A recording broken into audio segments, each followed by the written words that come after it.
donc mu nekkoon suñu dernière musique du jour ñu àndoon ci nag ak Jali bu ñuul ak voilà woyam boobu rek nga xamante ni ñi nga xamante ni ñoo ko ñaan sax amaana fekkee wuñ ko mais comme dañoo bëgg rétro pour bëgg magu la ñoo est-ce que yàgg na yenn yàgg yi je pense que c'était pourtant xawaa am na benn jour mu leen di ne fa moom moo téye woon way bi tax ko yàgg noonu je pense non mais way bi c'est dans les années 90 soo juumul non 90 du 2000 ah bon oui Sadio pour faire simple c'est sûr que non c'était pas 90 yàgg na de c'était pas sa génération c'est pas 2000 ah ouais bon après man woy bii wax dëgg neex yàlla ba ma koy fàttali ko man daal damaa jàpp daan naa gis ñu ko daan teg télé yàgg na de daan nañ ko teg man dama ko fay fekk te leer na ma ni moom tamit tax nga ko fekk donc am na yoo xam ne mënu ko avancer dëgg nga fit lii daal non man avancé ma dama je sais pas peut-être en tout cas daal da nga bëgg rétro may naa la Jali bu ñuul j'espère que neexoon na la bien que de sa génération donc voilà donc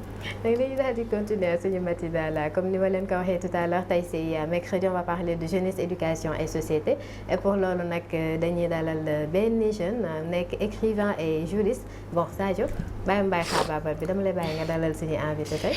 d'accord tey Fatou ñu ngi accueillir kii di Mamadou Cissokho nekk juriste en même temps écrivain Mamadou Cissokho ñu lay wax bienvenue suñu plateau suñu matinale. merci beaucoup si dalal bi maa ngi leen di nuyu ñëpp ñi seetaan et di leen remercier pour l'invitation bi. merci. Juriste et écrivain, pourquoi écrivain? Écrivain parce que j'écris des textes, c'est normal. Mais l'activité d'écriture ne fut pas à l'origine une vocation ou bien un rêve d'enfant. C'est quelque chose que j'ai fini par ci wolof littéraire yi ak juriste yi dañoo bëgg tubaab mais suñuy téléspectateur xam naa ne ci olof gi lañ lay xaar. alors dinaa si jëm tuuti bon l'activité d'écriture nekkul loo xamante ne bi ma nekkee xale laa ko doon bëggat wala ma ko doon rêver en fait. c'est quelque chose boo xam ne daf ma gane si au cours de mon évolution. C'est à force de lecture, à force de recherche sur les grands auteurs que j'ai fini par, comme la plupart des grands auteurs et des auteurs, par nourrir ce désir d'écrire. Parce que après, à force de lire, à force de faire des recherches, il arrive un moment où on a envie de dire quelque chose. Et la littérature est le canal le plus approprié pour faire entendre sa voix. yow lan nga jot a bind li. Alors je viens de publier mon premier ouvrage qui est un essai philosophique paru aux éditions Elma. nu mu tudd. L'Afrique en quête de renaissance. L'Afrique en quête de renaissance da nga jàpp ni kon Afrique ba tey jii dafa renaître wala lan moo tax pourquoi d'abord le titre. Voilà pourquoi le titre d'abord sur le titre il y a un flou. Je fais un jeu de mots sur le mot enquête. Je détache enquête. Et en même temps je le colle. Il y a voilà donc si titre bi. dama si def benn. c'est que oui tu es voilà. tu manies bien la langue de Molière. voilà ci kàllaama Kocc quoi. voilà si titre bi dama si def benn jeu de mots. donc dama lu ma si nëbbu. et dama ko def comme enquête comme gëstu d'abord mais enquête comme di wut dara. alors enquête comme gëstu. dama intéressé aussi les renaissances africaines parce que depuis les années 60 les gens parlent de Afrique bu bees Afrique décolonisée une Afrique neuve etc. mais alors depuis 100 ans on a pu constater que réellement loolu nekkul alors bu fekkee loolu nekkul lan moo tax donc loolu mooy premier volet enquête bi mooy enquête bi journaliste bi def bu demee ci terrain di recueillir information mooy enquête bi nu mu tudd officier de police judiciaire bi également di def bu demee ci bu amee benn infraction wala benn kii léegi beneen enquête bi également mooy cette action de tendre vers c'est-à-dire cette recherche de voie libératrice qui pourrait permettre à l'Afrique mu accéder à ces renaissances donc titre bi loolu moo ko wundu et lu muy firndeel mooy sànq la mu relancé sànq que ni Afrique en réalité nekkagul elle est en train de se faire mais am na ay zones d'ombre yu am na ay problèmes yu bëri yoo xamante ne war nañ ko mën a saafara pour que ñu mën a yegg ci loolu. gis nañu benn réew ci Afrique di suñu voisin di Mali. ak ki nekk seen njiit di Assimi Goïta commencé tenir tête ki nga xamante ni mooy ancienne puissance coloniale di France yow jàpp nga ni loolu ab renaissance la. bon mën naa ne waaw mën naa la déedéet d'abord jël nguur ci voie coup d'état nekkul loo xamante ne war nañ ko mën a rafetlu moi je fais partie de ceux qui pensent que ay élection ñoo joxe nguur donc sur ce point par principe mënuñu ànd ak militaires yi parce que loolu bu ñu ko institutionnaliser amatul benn dëkk boo xamante ne dina am ordre règne militaire lay nekk mais maintenant au plan symbolique c'est-à-dire il faut déterminer la symbolique des actes que pose Goïta. Goïta pose des revendications souverainistes, c'est-à-dire il y a benn moment il y avait nos aînés, c'est les Cheikh Anta, les Nkrumah, les Lumumba, ils avaient des revendications nationalistes et souverainistes. Ils voulaient dire que actuellement faut ngeen ñu bàyyi ñu demal suñu bopp, faut ngeen ñu bàyyi ñu am suñu yëfu bopp, et cetera. Maintenant discours boobu moment boobu impact bi mu waroon am amu ko. Alors il a fallu 3 ou 4 décennies une génération ñëw mooy suñu génération bi alors que ñooñu léegi moment boobu li ñu jiwoon moment bi la commencé def effet. Et Goïta bu mu ñëwee si lancé boobu la nekk parce que actuellement partout en Afrique, d'ailleurs je le dis en ouvrage, c'est sur l'ouvrage, dans l'ouvrage du moins, qu'il y a des revendications souverainistes. Actuellement les jeunes africains dañoo commencé di doyal si président yi nga xamante ne nii dañuy sukkal tubaab bi président yi nga xamante ne nii ñoom waaw tubaab bi la ñuy xaar actuellement ils veulent des leaders décomplexés. gis nañ ko fii sax suñu réew. Ah oui clairement avec le phénomène Sonko. Le phénomène Sonko donc loolu mooy expliquer. noo ko gisee. attends ma terminer ma jël foofu loolu mooy expliquer le soutien populaire bu Goïta am et Goïta il a compris actuellement voilà il faut dire que ni bon. Lorsqu'on a fait le bilan de la présence française au Mali, c'est pas satisfaisant. Rebelles yi ñëw fii ñoo ngi continuer di avancer. Alors il faut tenter autre chose. Donc l'audace de Goïta est à saluer. L'audace de Goïta est à saluer. Son refus du paternalisme occidental est à saluer. Donc loolu mën nañu ko tuddee benn genre renaissance bu nga xamante ne benn vent buy souffler la. Et vent bi yemul ci Mali moo ngi fëgg na au Burkina Faso avec oui. Voilà la défaite de Blaise Compaoré. Fëgg na Gambie moom moo daaneel Yaya Jammeh. En Guinée. Fëgg na avec le monde arabe avec les printemps arabes. En Guinée tu l'as vu. En Côte d'Ivoire on a failli être dans ce même scénario. Malheureusement Ouattara bon avec une répression sanglante a su canaliser voilà les velléités de rupture et les velléités émancipatrices du peuple.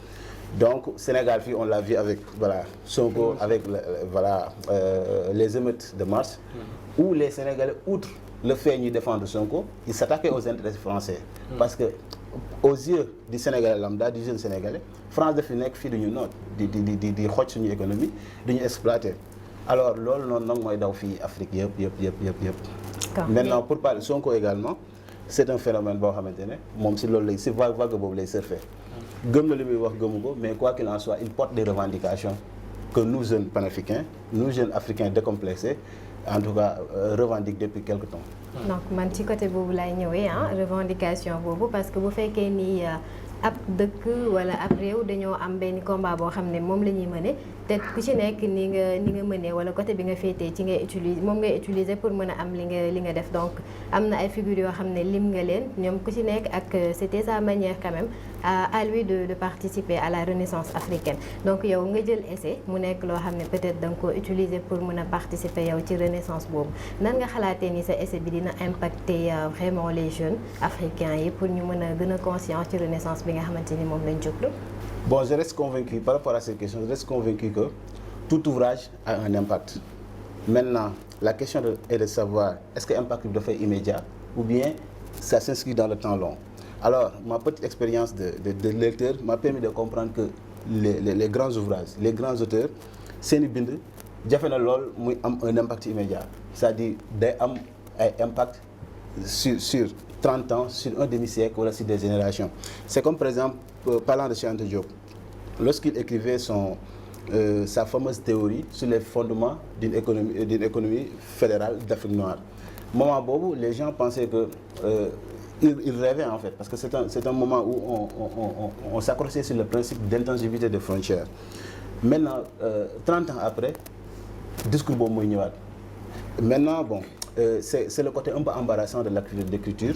Aucun auteur ne peut dire de manière formelle que sama ouvrage bii nii d'ici 5 ans, d'ici 2 ans ou bien d'ici 20 ans dina am impact. C'est des choses qu'un écrivain ne peut pas contrôler. Mais quoi qu'il en soit, d'ici 20 ans ou 30 ans, on saura si réellement ouvrage bi contribué na à l'éveil des consciences, si le public s'en est approprié et en font en tout cas un livre de chevet, etc. Loolu benn auteur mënu si tontu quoi. Mais on écrit avec l'espoir, voilà, de pouvoir impacter les imaginaires, de pouvoir en tout cas influencer les jeunes à s'intéresser davantage aux problématiques que rencontre l'Afrique. Donc am na ay actes yoo xam ne peut-être mën nga ko poser quand même pour gën leen a inciter à la lecture et voilà même bu dul lecture boo xam ne dañ koy jël di lire durant tout le long de leur journée mais quand même ñu xam réellement yan théorie ak lan ak lan quand même moo nekk ci biir œuvre bi ba mu mën leen a jëriñ quand même ak société bi nekk ni nga xam ne jeunes yi peut-être littérature bon dinañ lire mais sama genre gi paresse beeg tout moo leen di xaw a sonal. Oui, bon, déjà le fait d'écrire un ouvrage est déjà un acte fort. Le fait d'écrire un ouvrage est déjà un acte révolutionnaire. D'abord, la typologie de notre société, on n'est pas habitué d'abord voilà, au maniement de l'écrit, etc. en raison de la forte prédominance de l'oralité depuis nos sociétés traditionnelles, etc. Maintenant, dans l'ouvrage, ce que l'auteur peut faire, voilà, am naa gis-gis, mais dinaa ko wax ñu dégg. Maintenant, dans cette façon de dire, en tout cas, ce que l'on pense, sûrement, le public s'approprie de ton manuscrit et en fait sa chose. Di nga am ay benn ñaar téeméer wala xam million boo xam ne di nga leen impacté parce que il suffit juste nga delluwaat sa bopp pour comprendre que loolu mën na nekk. D'abord, c'est parce que j'ai lu Cheikh Anta Diop, c'est parce que j'ai lu les théories de Nkrumah qu'aujourd'hui, man, un jeune Africain qui n'était pas très attaché à la lecture et aujourd'hui en est venu à écrire. Alors, il suffit juste de nga delluwaat sa bopp pour comprendre qu'en réalité ce qui t'arrive pourrait arriver à Fatou, à Mourou, à Saliou. Alors, man damay continuer si lance bi Fatou commencé. Déjà, yu ma lire Mamadou Cissokho, sama xel dafa ñëw si Mamadou Cissokho bi bindoon Dieu n'est pas un paysan. Je ne sais pas si vous connaissez le livre. Et donc, c'est juste foofu lay demee. Pourquoi le choix du livre? Parce que tey Fatou mi ngi koy wax si benn génération bi la nga xam ne tout passe vite et nit ñi amuñu temps. C'est-à-dire Fatou tey temps boobu am di lire livre, prendre son temps. Les gens préfèrent regarder une vidéo de 2 minutes qui explique la situation. Et pourquoi le choix du livre bi nga xam ne balaa mu am impact dafay laaj benn nombre d'années ou de mois, ça dépend juste de la vente si livre boobu ngeen bind. Et pourquoi pas ngeen jaar si yeneen moyens de communication pour faire passer votre message. Oui, loolu question bu importante la. Dama bokk si ñi nga xam ne dañoo gëm ne la littérature est le canal par lequel on peut impacter fondamentalement les imaginaires. C'est-à-dire boo xoolee àdduna ni muy doxee depuis jamono soso, c'est à travers l'écrit, c'est à travers le pouvoir des mots que la ñuy tëgg xel yi, que la ñuy defar àdduna yi di ko yàqaat di ko defaraat. Je sais pas si vous me saisissez. C'est-à-dire c'est à travers la littérature qu'on impacte les imaginaires, que les mondes se font, se défont et se refont. Ça a été toujours comme ça. Balaa nga appliquer une politique wala en tout cas poser des actes, c'est parce qu'il y a une théorie derrière. Et théorie boobu dañ koy codifier bind ko ci à travers un ouvrage. Foofu loolu laa fay wax, donc loolu mooy justifier réellement le canal que j'ai choisi pour pouvoir en tout cas apporter ma pierre à l'édifice de la construction d'une Afrique. Maintenant, je vais répéter sans que ma waxoon. On ne peut pas de manière en termes de temporalité dire que réellement à partir de temps lii mën na impacter, c'est-à-dire impact bi mën na immédiat que ne mën na yàgg mais loolu du dépendre ci auteur bi. Auteur bi quand il publie son ouvrage amatul benn contrôle ci loolu. livre bi def nga présentation bi. J'ai déjà fait des émissions et j'en programme d'autres. Pour le moment je suis à la phase propagande si je peux dire. Avec la vente et les vulgarisations. D'ailleurs, c'est ce que je suis l'invitation voilà, de Fatou. Léegi d'abord en tant que jeune écrivain nan nga gisee jeunesse bu Sénégal des fois dañuy taxé naan jeunesse bu violente la ñu am jeunesse boo xamante ni daanaka voilà quoi joxul gëdd lecture te nan nga ko gisee. Bon, d'abord pour le faible intérêt accordé à la lecture, moi je pense que il y a d'abord des causes à identifier pour nga comprendre lan moo tax ñu yegg foofu. Il y a des causes lointaines et des causes qui sont immédiates.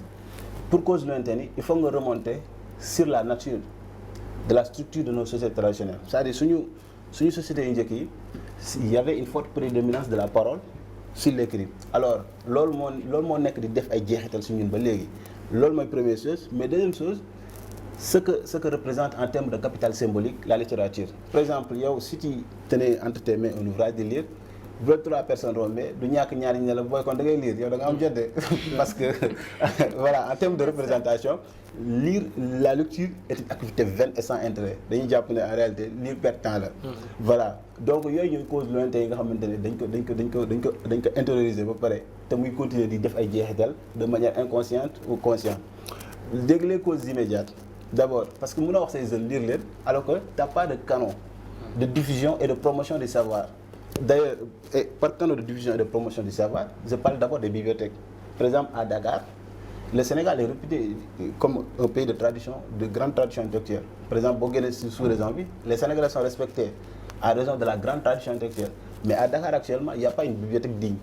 Et quand je parle de bibliothèque digne, je ne parle pas de ces 16 mètres carrés où on met... Qu'est-ce que tu veux dire par là? Je parle de grandes structures, de grands bâtiments qui abritent des millions d'ouvrages. Ça n'existe pas à Dakar. En termes de canaux de production et de distribution des savoirs, je parle également de la rareté du quantum qu'on accorde aux émissions littéraires dans les télévisions et les grands médias. D'ailleurs, vous êtes à féliciter puisque vous faites place à la littérature dans vos programmes. Et c'est important. Et ce qu'on ne voit pas chez les politiques, par exemple, il est très rare... sama téléspectateur yi dinañ la jël si de. D'ailleurs, il est très rare nga ubbi benn programme ou politicien nga gis ci un chapitre ou une section qui est consacrée au livre.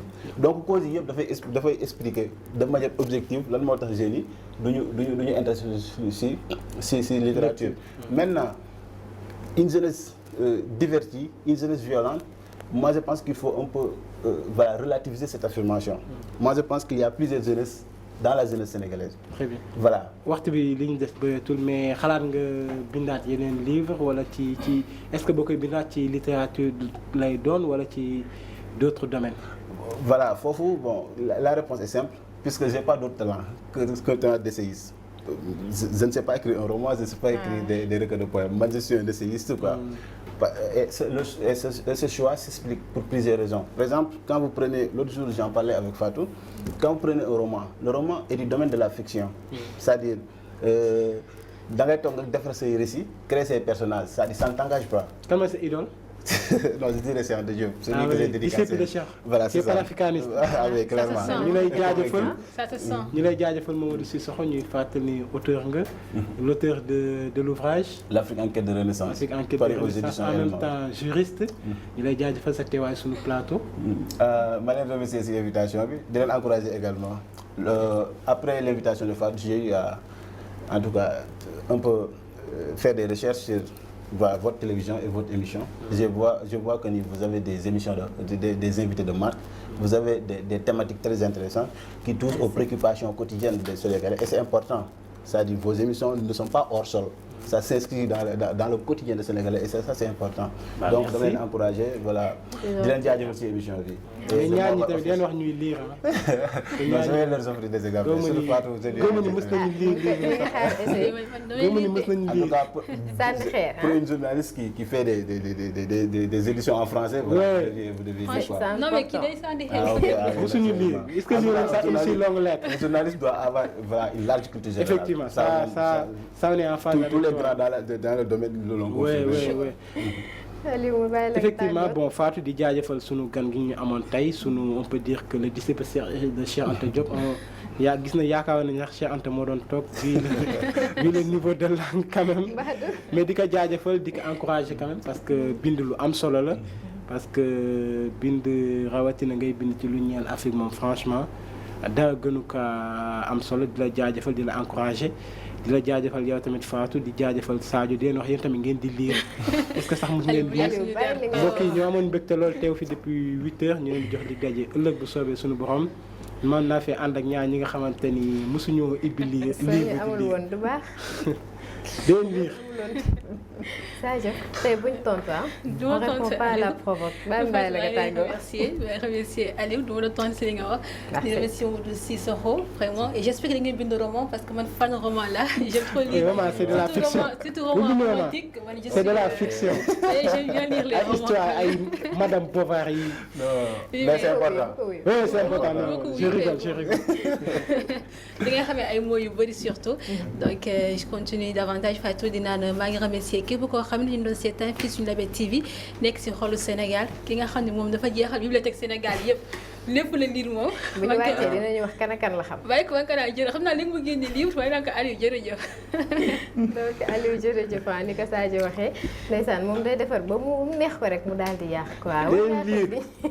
voilà donc di la remercier Sadio voilà pour partage bi donc di remercier suñu invité tey Mamadou Cissokho nekk auteur nekk aussi juriste ci partage bi ak vraiment li nga xamante ni partagé na ko ak ñun ak suñuy téléspectateurs xam naa du ñàkk rek ñu woowaat la pour gën a yaatal surtout quête bi nga xamante ni da nga ko def entre parenthèses man bëgg naa mu gën a leer ci mana di remercier téléspectateurs yi àndoon ak ñun depuis ce matin ci suñu émission suñu matinale donc dig daje suba incha allah ci beneen matinale yeneen tam yeneen invité donc d'ici là restez connectés au programme de suñu Label TV Label Radio 99.6 waa kaa bi ak suñu buzz ñu ngi ñëw pour li des ci journée bi donc à demain incha allah et très bonne journée